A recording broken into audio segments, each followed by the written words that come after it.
Hello, Natty. How are you? I hope you've recovered from our rather eventful trip to Hogsmeade. I am well, but I have been worried about you, my friend.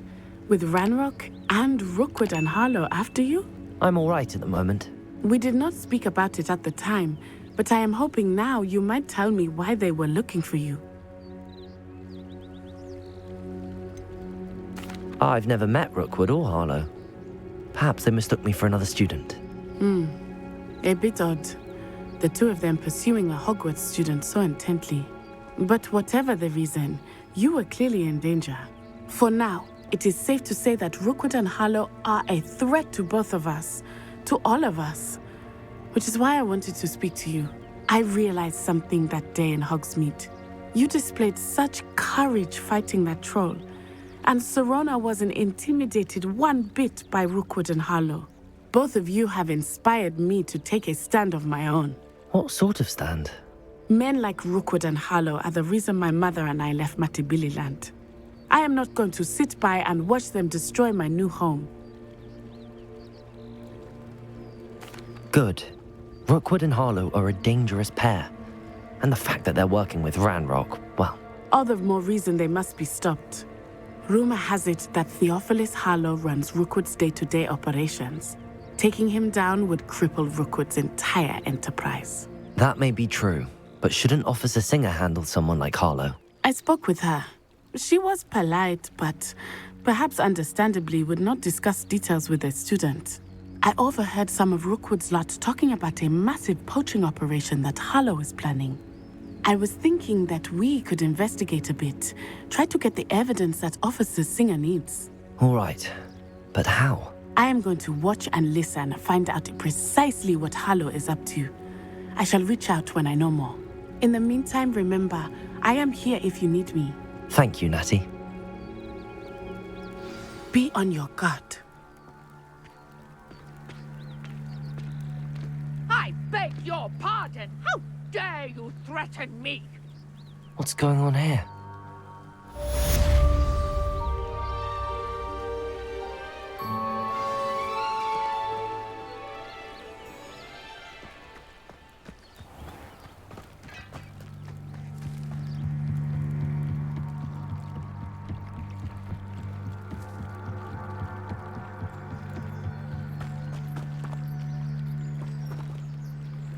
They must have come this way. Think!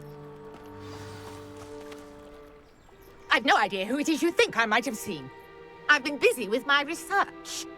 I do not have time to... Victor Rookwood don't give a doxy's nip back your time. Oi! Speak of the devil. Mr. Rookwood would like a word with you. A student? You can't be serious. Enough out of you. Leave her alone. Stupefy! I hope you have your affairs. Protego! You survived longer than expected.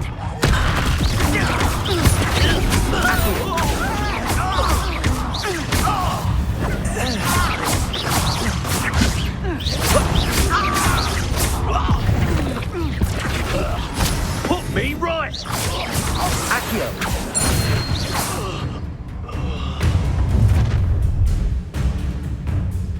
I'll watch the light go out of your eyes.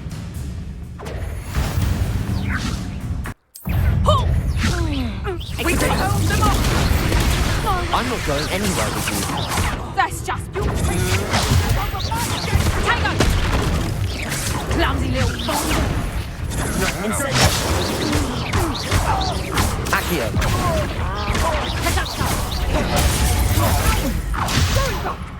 Child! Tell Rookwood to find me himself. Protego, I'm just warming up. Egg in the clouds! Pay for your deed. You can't. Had enough.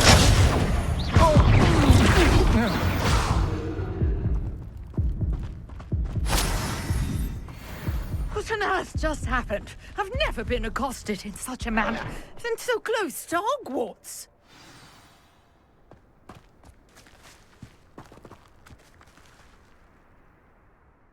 Are you all right? I am, thanks in no small part to your excellent defensive skills.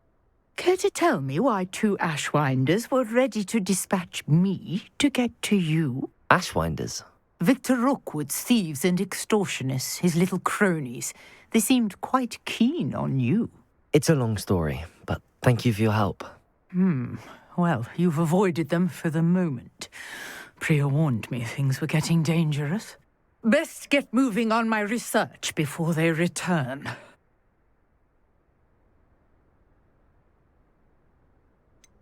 You mentioned someone named Priya. Yes, my wife. She's the one who piqued my interest in Merlin. Gave me a book when we were students at Hogwarts. Typical hard-working Hufflepuff, brilliant potioneer, has her own shop in Knockturn Alley. She's a travelling vendor. Hears what's going on in the Highlands before I do. You're a researcher? Nora Treadwell at your service. Historian and archaeologist specialising in Merlin's work and life.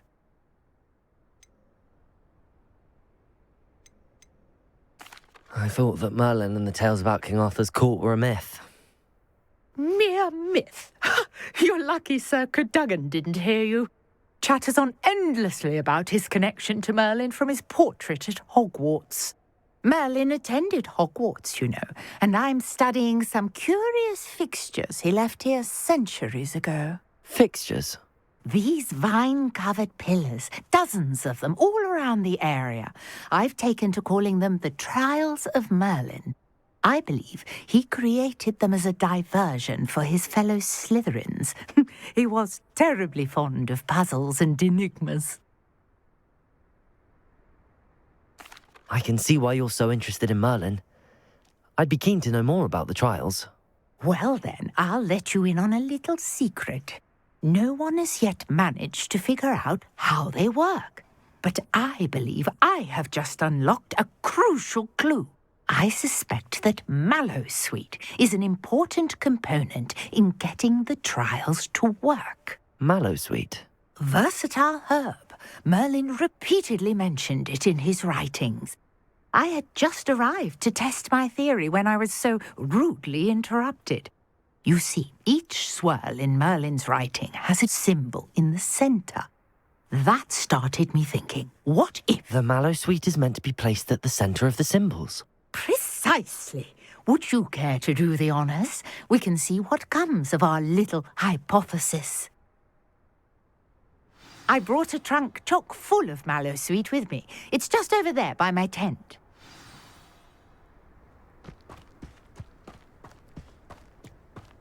This trunk? Yes, take plenty, even if you already have some. I have the Mallowsweet. Lovely. Now, notice the vines on these pillars here, as well as a stone swell on the ground. Each trial has these features. Place the Mallowsweet on the swell, and we'll see what happens.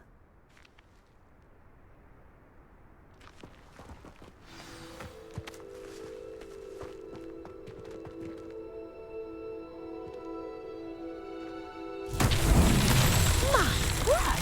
Did you see that? The vines disappeared. What should I do now? This is uncharted territory. I am curious about these pyres.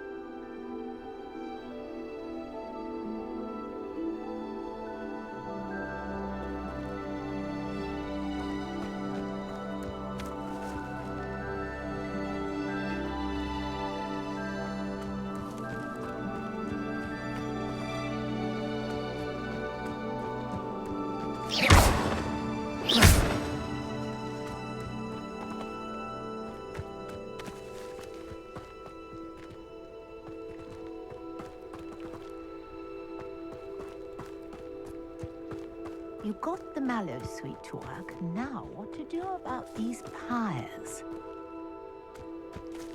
Accio! Levioso! Incendio! The flames make the pyre sink.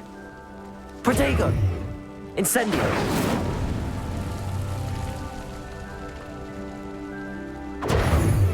Incendio! Curious. the pyres are back where they started.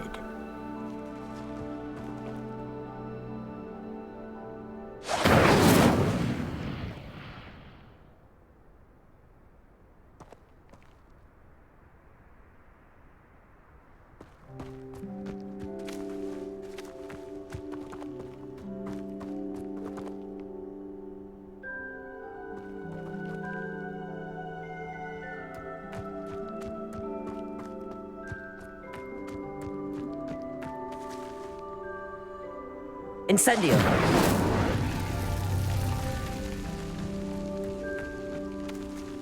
Protego!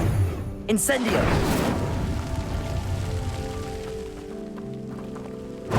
Incendio! Merlin himself would be proud.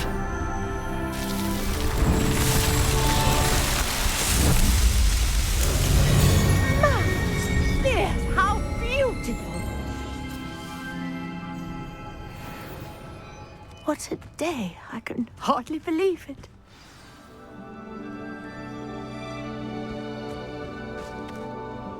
I take it we can call that a success? We can indeed. However, I now have even more questions. How does it work? I must review my notes. I may have missed something. Are all of the trials like this one? Oh, not precisely. Well, I think each has those telltale vines and the swirl on the ground. You should feel free to solve them as you come across them. I believe I have what I need to continue my research.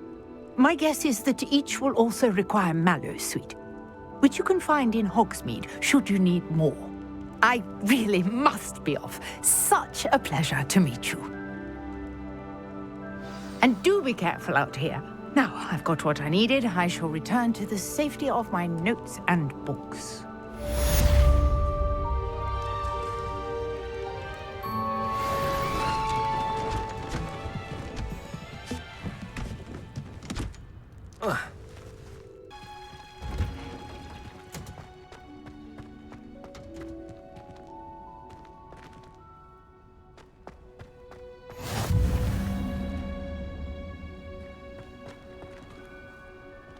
Revelio!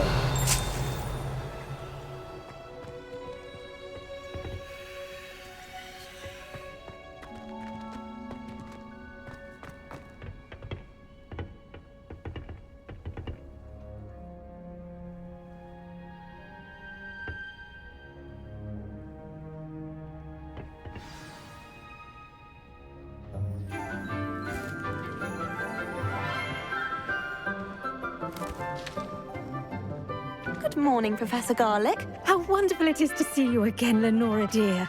Oh, here. You'll need these for today's class. A little treat for your auntie. Ah, hello. Class, please welcome the newest rose in our garden. We do look forward to growing together. How thrilling it is to have everyone back together again. This year will be filled with enchantment and excitement, but the most important thing cultivated in herbology is knowledge. The prudent herbologist is no more afraid of the venomous tentacular than the bouncing bulb. Now then, today we will be acquainting ourselves with the mellifluous tuber known as the mandrake root. Accio. Let's see if we can't make our fibrous friends a bit more comfortable, shall we? First, let's protect our ears.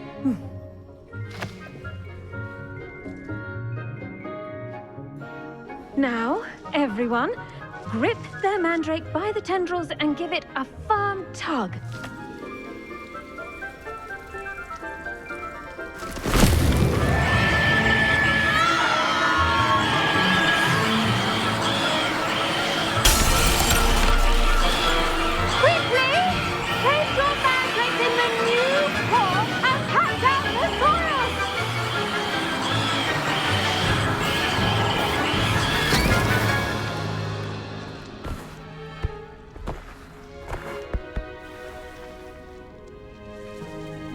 The soil should envelop the root like a warm, dirty blanket.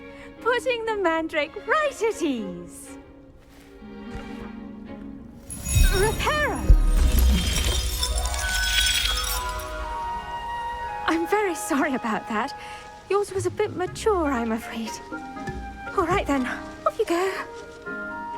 Splendid work, everyone.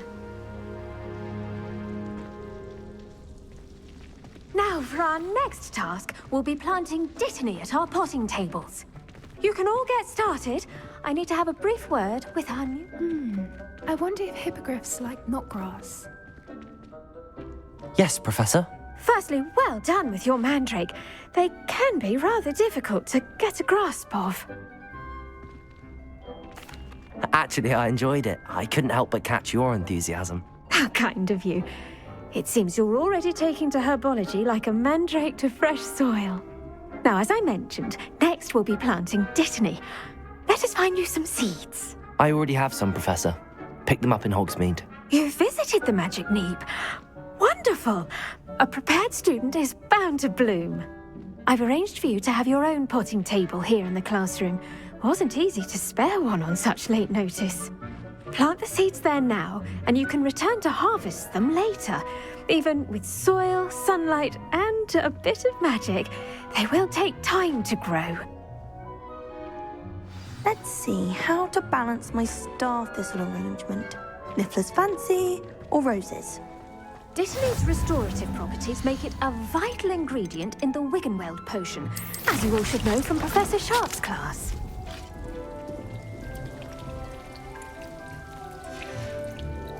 Well done!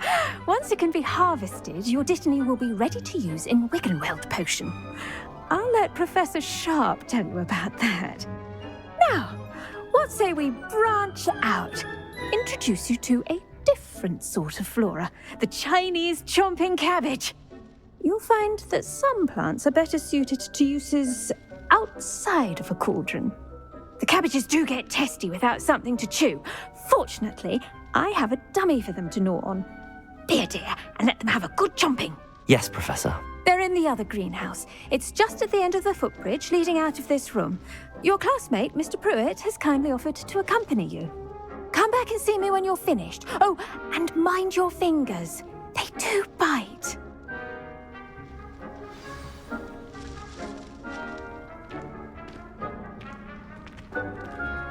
The best time to plant a seed is last season.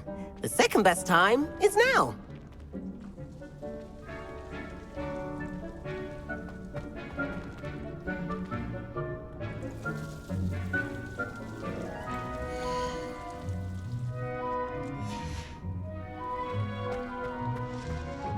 Hello. Saw you on your way to Hogsmeade the other day. Nice to meet you. I'm Leander. I'll be showing you the Chinese chomping cabbages. Up these stairs will take us there, but your lead.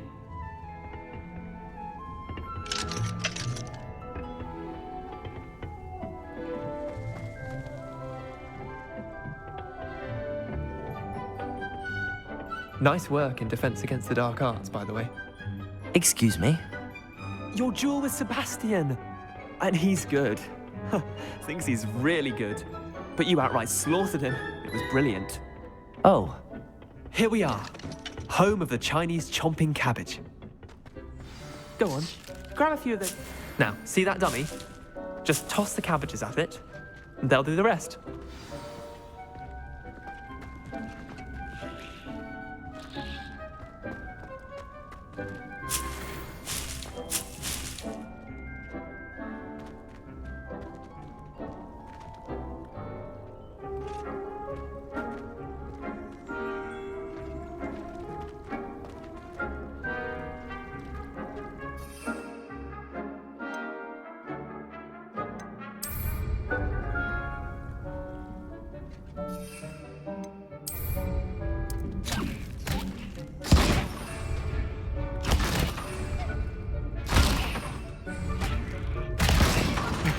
Mum planted some in her garden last year to keep the gnomes out. Did save her the de-gnoming, but they left her honking daffodils in tatters. Vicious little bastards, aren't they? My kind of plants. Not like stupid booba tubers and bouncing bulbs. The kind of plants that just have your back in a fight. Not saying you can't go it alone, but Well, imagine that wasn't a dummy.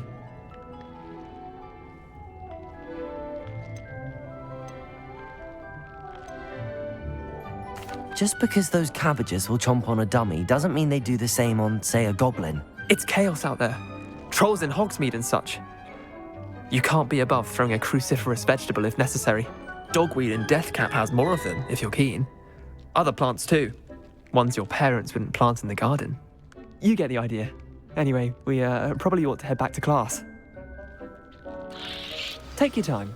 I'll see you back in class.